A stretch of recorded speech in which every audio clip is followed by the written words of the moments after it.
The cameras were rolling, but the air in the chamber felt heavier than usual. It wasn't just another hearing, not just another round of political sparring. There was a charge in the atmosphere, the kind that makes you instinctively lean forward, sensing history about to etch itself into memory. Alan Dershowitz sat there, the seasoned lawyer with decades of celebrity notoriety under his belt, his smirk curling like he'd already won.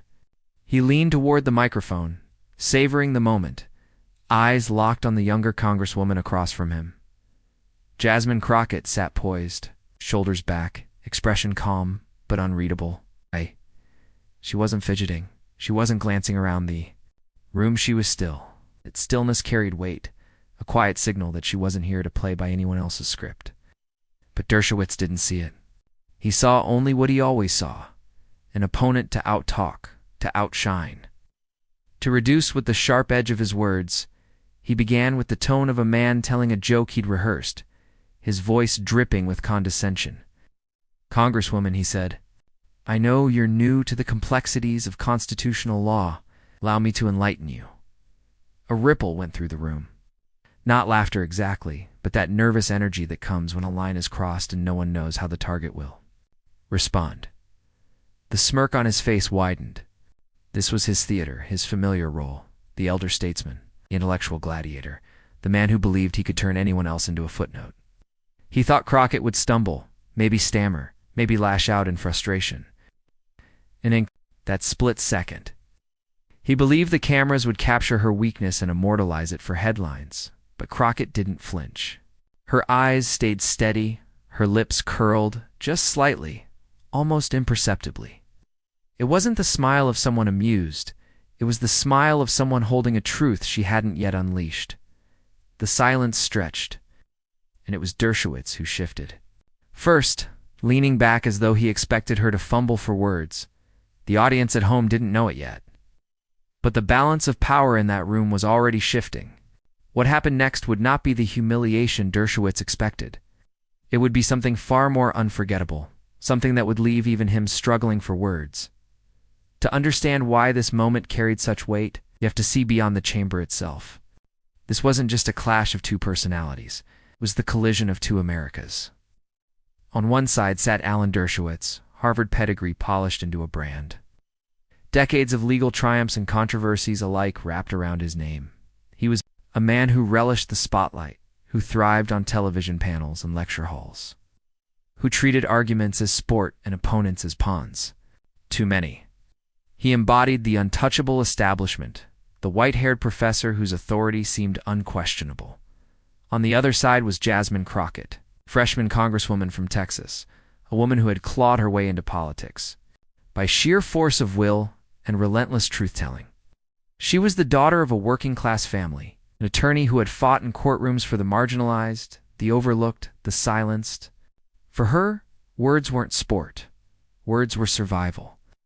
Every debate she entered was not just about policy. It was about dignity, about proving that voices like hers belonged in halls of power that for centuries had shut them out. The stakes stretched, far beyond the table between them. They echoed across living rooms and phone screens nationwide. For countless viewers, especially women, especially people of color, especially those who had been told to know their place, Crockett's composure was more than personal. It was symbolic. If she could hold her ground against a man who had spent a lifetime commanding respect, then perhaps the walls keeping others silent were thinner than they appeared. Dershowitz knew his reputation.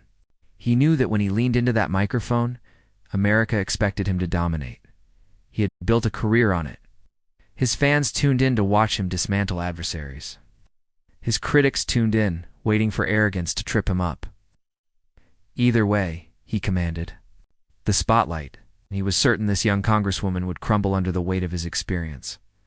But Crockett represented a different kind of power.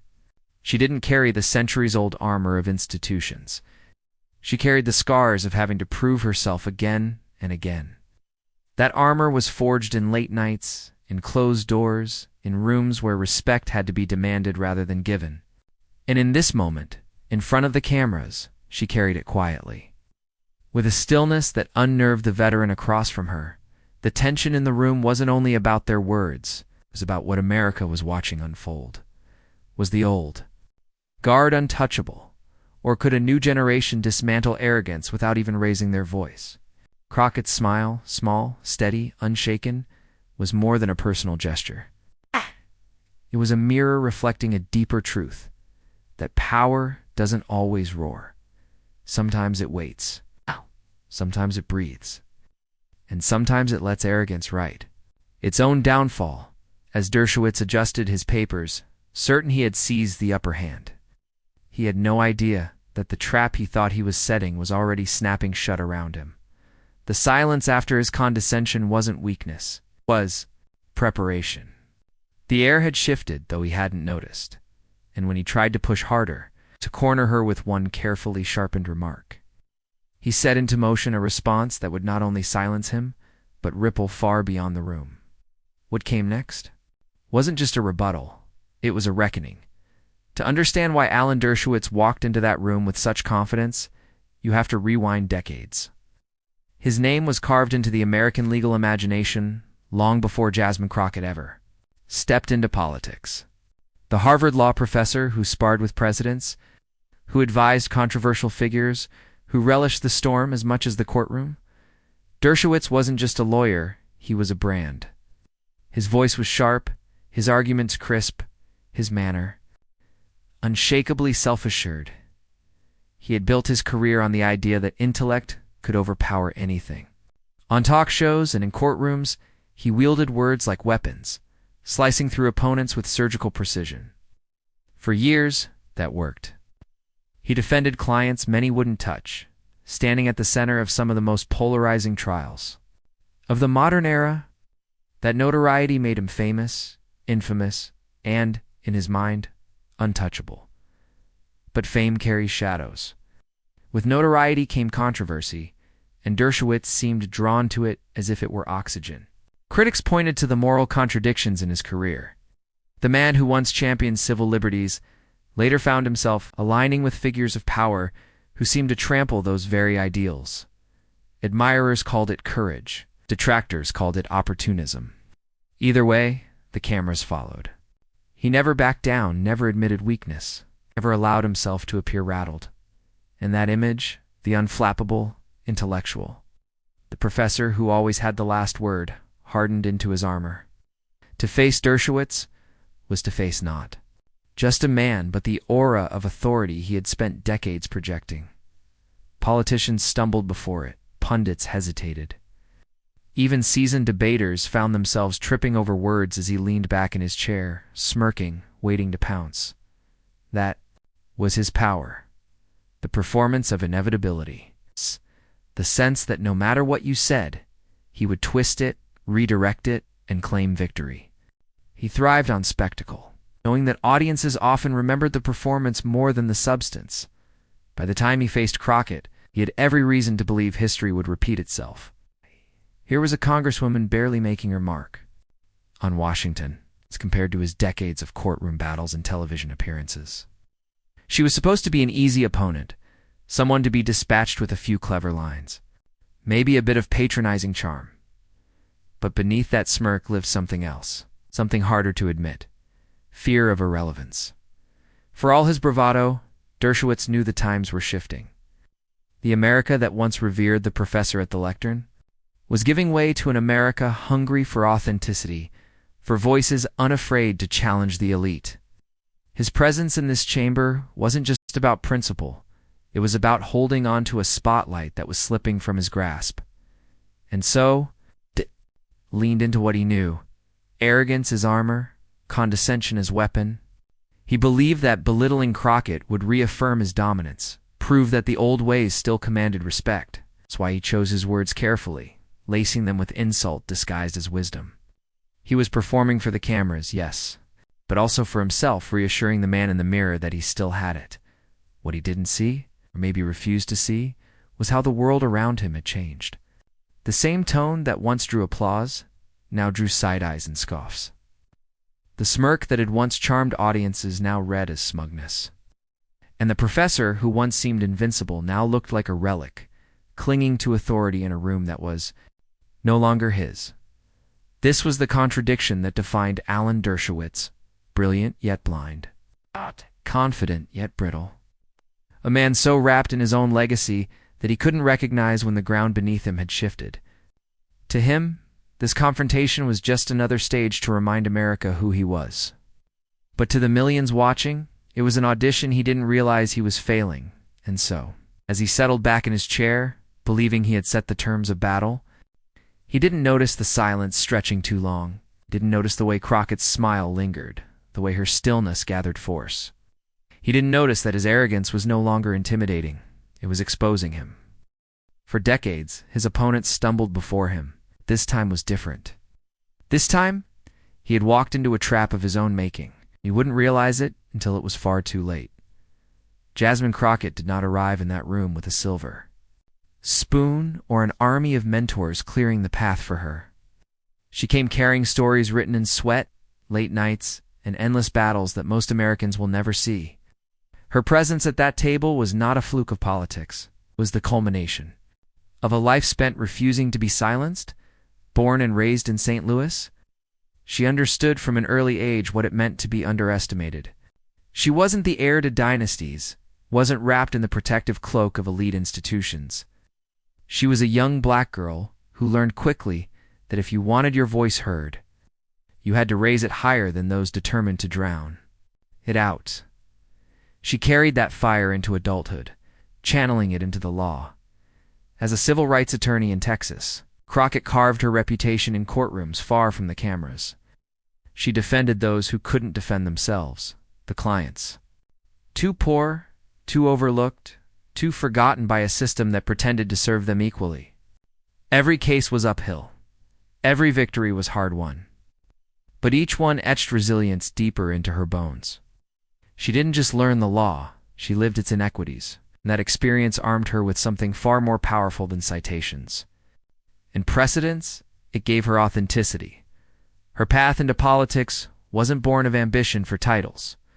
It was born of necessity. She had seen what happened when the wrong voices controlled the levers of power. She had seen communities discarded, rights stripped, lives devalued, and she decided that if the tables of power wouldn't welcome people like her, she would bring her own chair. When she ran for Congress, the doubters lined up. Too young, too progressive, too loud, too unapologetic. But she didn't shrink. She leaned into it, refusing to soften her edges for the comfort of those who had never made room for her kind of truth.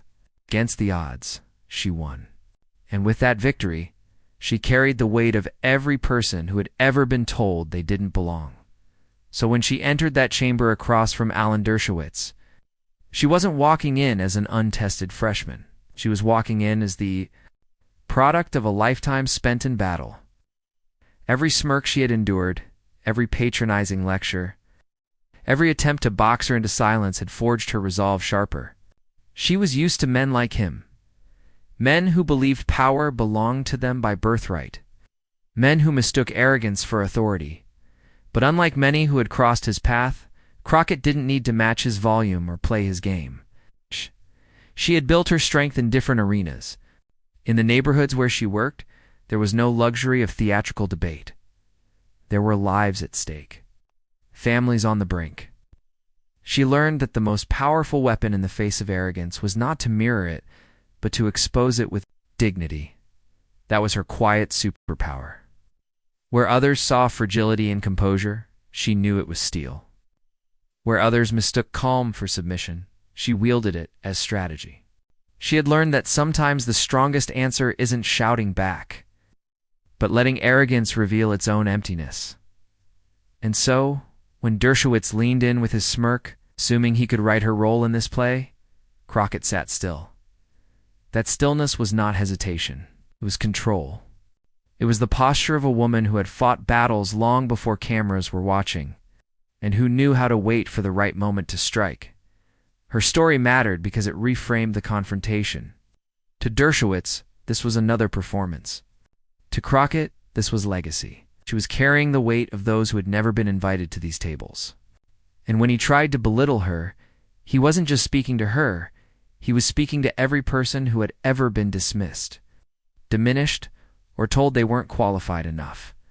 That was why her silence unnerved him. It wasn't empty. It was crowded with history, with voices, with strength that didn't need validation. That silence told a story, that she didn't come here to be embarrassed. She came here to change the narrative. The audience watching at home might not have known her full backstory, but they felt it. They saw it in the steadiness of her gaze, in the way she refused to take his bait. They didn't need to know every case she had fought or every night she had stayed up preparing for trial. They felt the authenticity, the grit, the dignity radiating from her, and that authenticity made her dangerous to Dershowitz. Because arrogance can outtalk opponents, but it can't outlast truth. He was about to learn that the hard way. The smile on her lips wasn't defiance. It was inevitability. She knew that his words would ricochet back, exposing him more than they diminished her. She had been underestimated. Before, and every time, it only made her stronger. What came next would prove it once again. The exchange began with the subtle tension of a chess match. Each move quiet yet loaded with consequence. Dershowitz leaned forward, his voice coated in the self-assured rhythm of a man who had built his empire on talking others into corners. "Congresswoman," he said, letting the title drag like a teacher scolding a student, "your passion is admirable, but passion without understanding is just noise. Constitutional law is complex. It's not something you pick up in a campaign speech." The words landed heavy, not because they carried truth, but because they carried intent. He wasn't there to enlighten her. He was there to diminish her. He wanted the cameras to capture her fluster, to etch into memory the image of a freshman frowning, faltering, undone. But Crockett didn't falter. She adjusted her papers with deliberate slowness, as if his insult hadn't touched her at all. The stillness grew louder than any rebuttal. A murmur rippled through the room, the kind of whispering hum that comes when the audience feels the imbalance of power shift. Even if the words haven't caught up yet, Dershowitz pressed on, mistaking composure for weakness. "Let me explain. It in terms you might understand," he said, the smirk returning to his lips. He began to lecture, weaving technical jargon into his speech like armor. He threw citations, case names, references, meant to overwhelm, to prove his superiority not by clarity, but by excess. Yet with every flourish, the contrast sharpened. Crockett's silence was not emptiness. It was defiance. It was patience. The more he filled the air with self-satisfaction, the more the cameras turned toward her, toward the woman who refused to dance to his rhythm. At home, viewers leaned in. They knew that look. They had seen it in themselves, in their mothers, in their teachers, in anyone who had ever been spoken down to and decided to wait, not rush, not break. They knew something was coming. Inside the chamber, even allies of Dershowitz began to notice. His tone grew sharper, his hands moving more emphatically as if he could summon victory through motion. He interrupted before Crockett could speak, reasserting dominance by sheer volume. He wanted her silenced, overshadowed, but Crockett finally tilted her head, the faintest smile returning. It wasn't amusement. It was readiness. And that simple gesture, small, almost imperceptible, rattled him more than any shouted interruption. Could have his words stumbled. For just a moment, the cadence slipped. The professor, who prided himself on flawless delivery, faltered, caught off guard by a woman who hadn't even spoken yet. The silence was now working against him, magnifying his arrogance, making him look less like a master of debate and more like a desperate performer trying too hard. And still, she hadn't said a word. The escalation wasn't about volume anymore. It was about tension. Every second stretched tighter. Viewers didn't just hear the exchange, they felt it in their chests, waiting for the inevitable release. When Crockett finally leaned forward, the room seemed to inhale as one. Dershowitz paused, perhaps expecting a clumsy attempt at defense, a chance to strike again. Instead, she let the silence linger a heartbeat longer, eyes locked on his. That pause carried history. It carried struggle. It carried the voices of generations who had been silenced, now speaking through her restraint, and in that pause, Dershowitz realized the battlefield had shifted. This was no longer about his smirk, his titles, his references. This was about dignity standing against arrogance. This was about power that didn't roar, but endured. What came next would not be a clash of equals. It would leave him searching for words he could no longer find. The chamber was silent, except for the faint rustle of papers and the low hum of cameras, capturing every flicker of expression. Alan Dershowitz, confident just moments earlier, now leaned back in his chair, his smirk faltering as Jasmine Crockett finally leaned forward. She didn't rush. She didn't flinch. She allowed the silence to stretch until even the air felt taut, till every listener was perched at the edge of expectation. When she spoke, her voice was low and steady, almost soft, but that softness cut sharper than any shouted rebuttal. "Professor," she began, using his title with deliberate weight, "I appreciate your concern for my understanding of constitutional law. But let me remind you of something that often gets forgotten in these discussions." Her tone was measured, but her words carried the force of lived experience. She began recounting her years as a civil rights attorney, not in grandiose detail, but with precision. The clients she defended, who had no one else. The late nights piecing together defenses for people written off by the system, example, was a blade slipped neatly into the cracks of his condescension, she continued. For me, constitutional law wasn't an academic exercise debated in ivory towers. It was the line between freedom and imprisonment for young men who looked like my brothers. It was the barrier protecting women who had nowhere else to turn. It was the shield for families threatened by a system designed to forget them. At the line. Room shifted. Even those who had come in skeptical leaned in now. Crockett wasn't simply countering his insult. She was reframing the entire conversation. By grounding constitutional law in real human struggle, she transformed his performance into a hollow display. Dershowitz blinked rapidly, his fingers tapping nervously against the table. His instinct was to interrupt, to wrest back control. But Crockett didn't give him the opening. Her voice grew stronger, her cadence tightening, every sentence hitting like a drumbeat. "You talk about complexity," she said, eyes fixed on him, "but sometimes complexity is just an excuse used by those in power to make ordinary people feel small, to keep them quiet, to tell them their voices don't matter because they haven't mastered the jargon. That's not law. That's gatekeeping. I won't be lectured into silence by it." A sharp murmur swept across the chamber. Onlookers shifted, exchanging glances that carried a single message. She had just flipped the script. Dershowitz shifted in his seat, smirk gone entirely now. His mouth opened slightly as if to interject, but no words came. His reputation had always rested on his ability to dominate exchanges, to seize the rhythm. But Crockett had stolen the rhythm and was dictating every beat. She pressed on each word, a scalpel slicing through decades of arrogance. "I don't need to prove my intelligence by reciting a list of case law. What I prove every single day is that the Constitution belongs to all of us, not just the privileged, not just the professors, not just the people who look like you, all of us."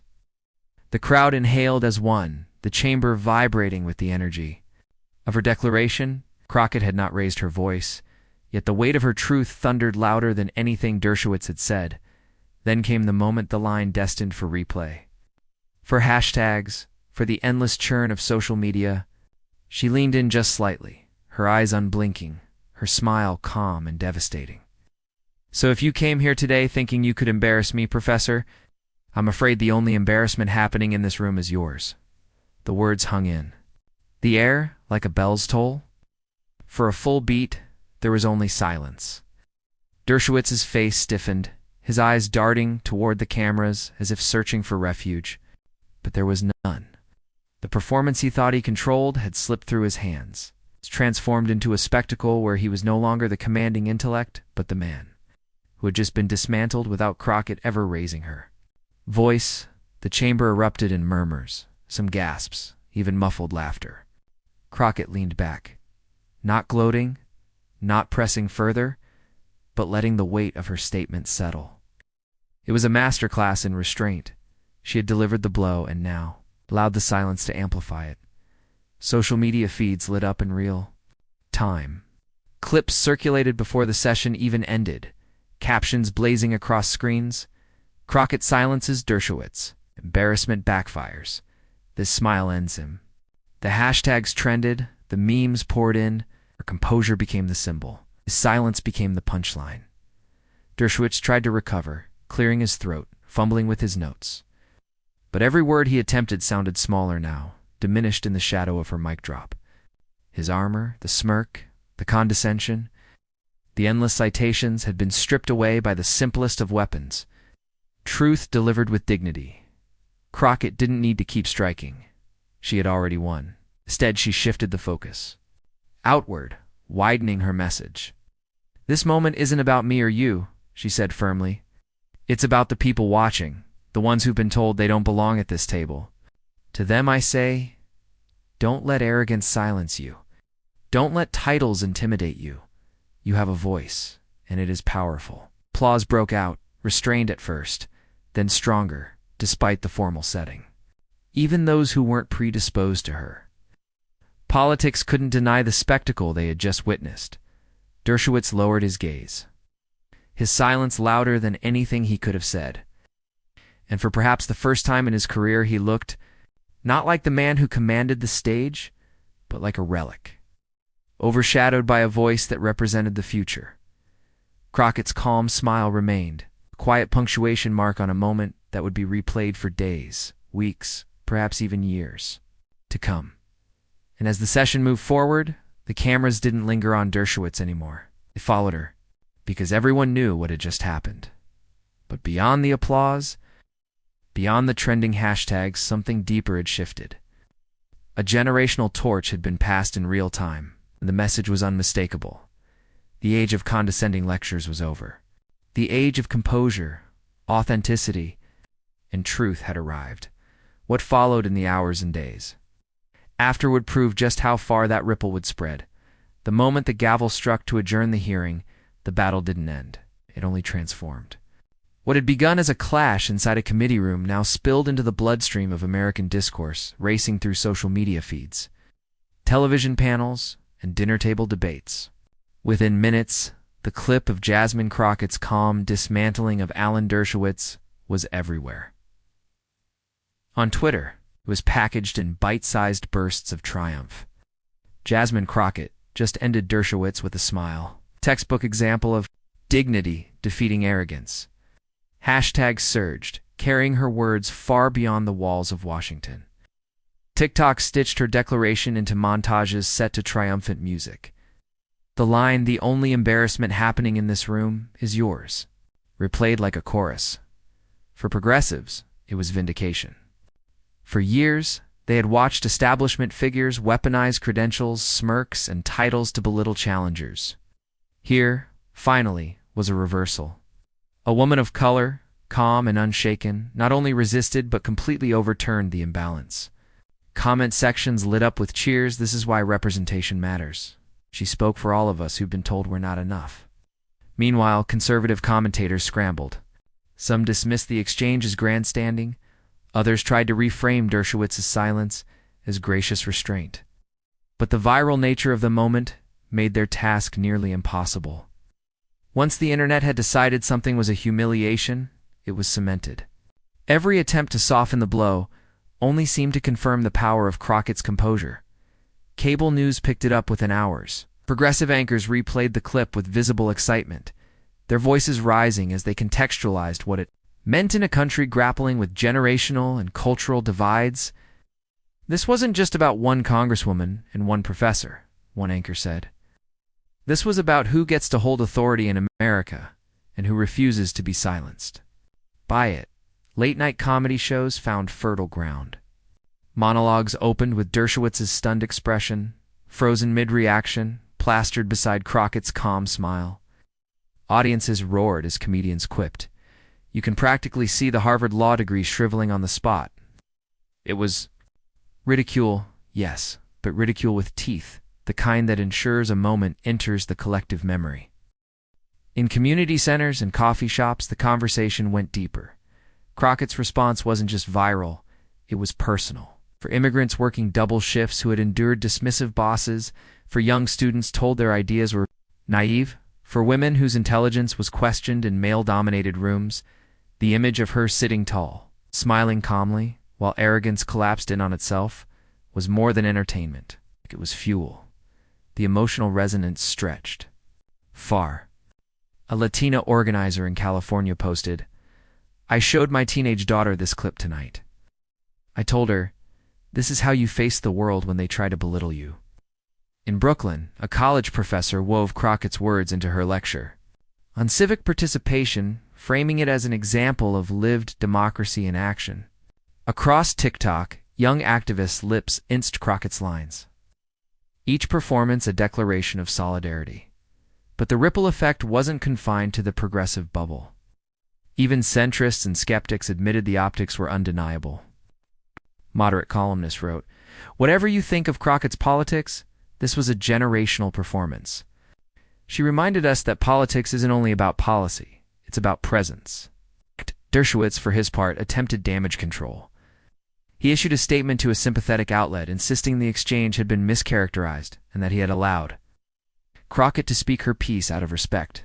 But the effort rang hollow. Side-by-side edits of his smirk, followed by his silence, contradicted the narrative.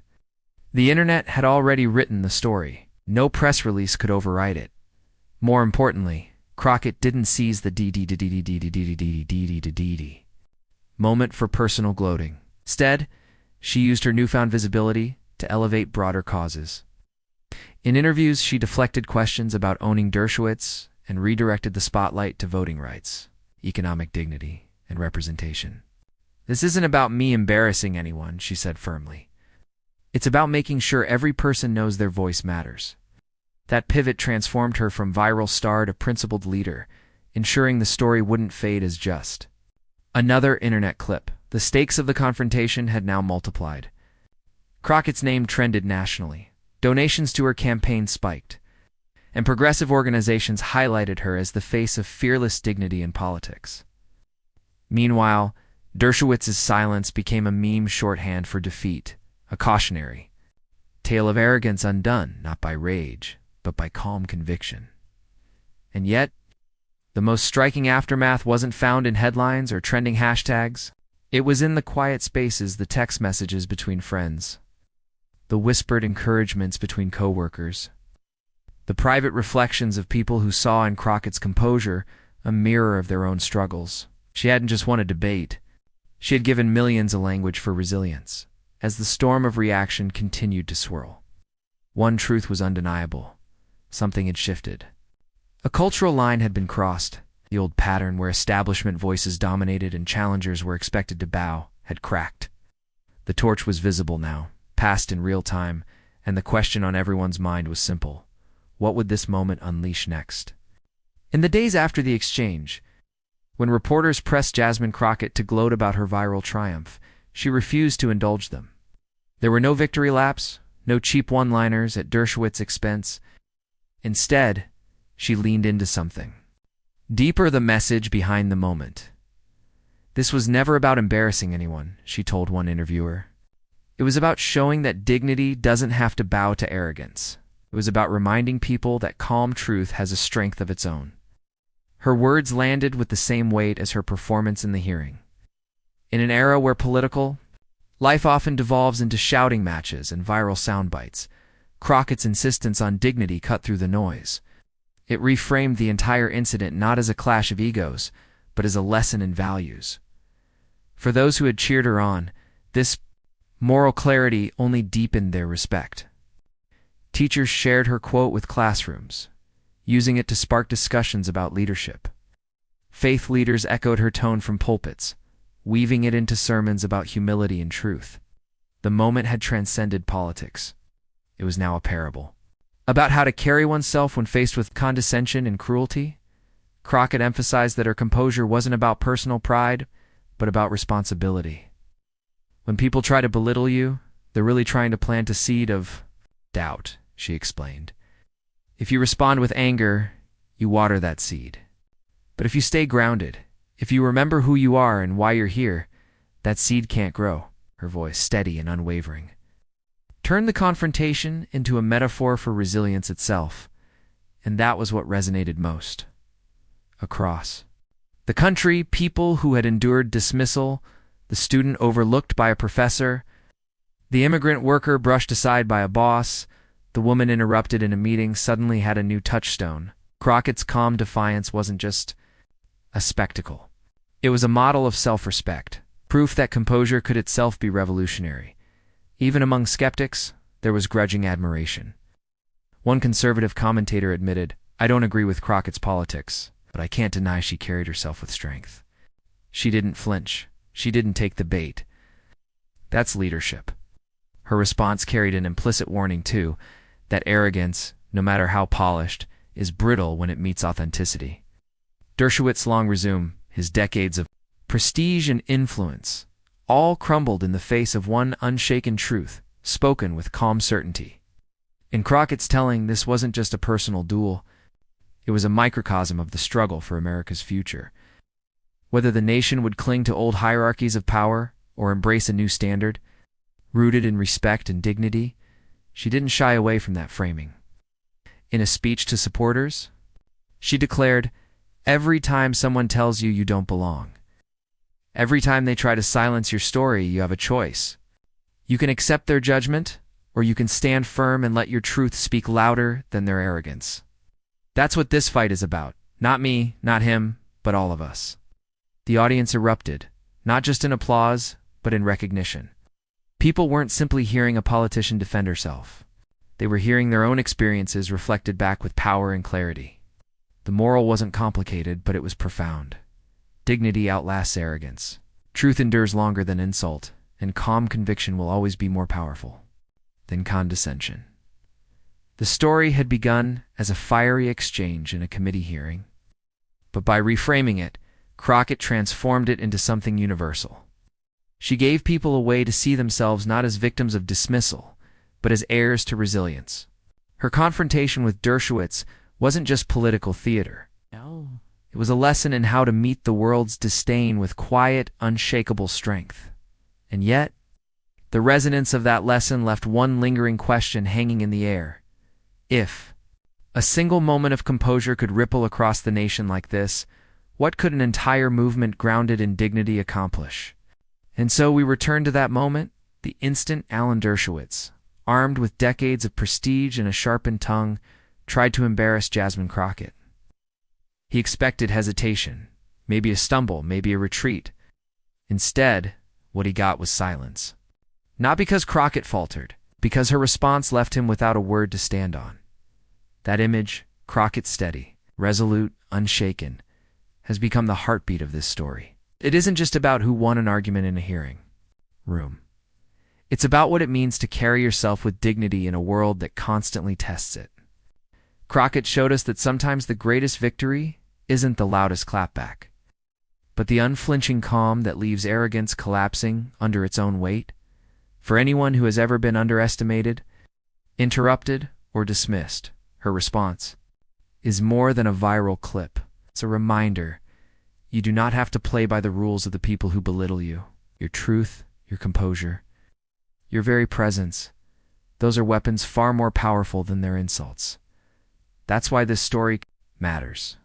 Not because one lawyer stumbled, but because a new generation saw proof that dignity can stand its ground. That's the legacy worth carrying forward, and now it's up to you. If you believe in calm strength over arrogance, in truth over ego, then be part of this movement. Share this story. Subscribe to the channel. Add your voice to the growing chorus that says dignity isn't weakness, it's power. Because one moment left a powerful man silent. Imagine what millions of voices standing together could do.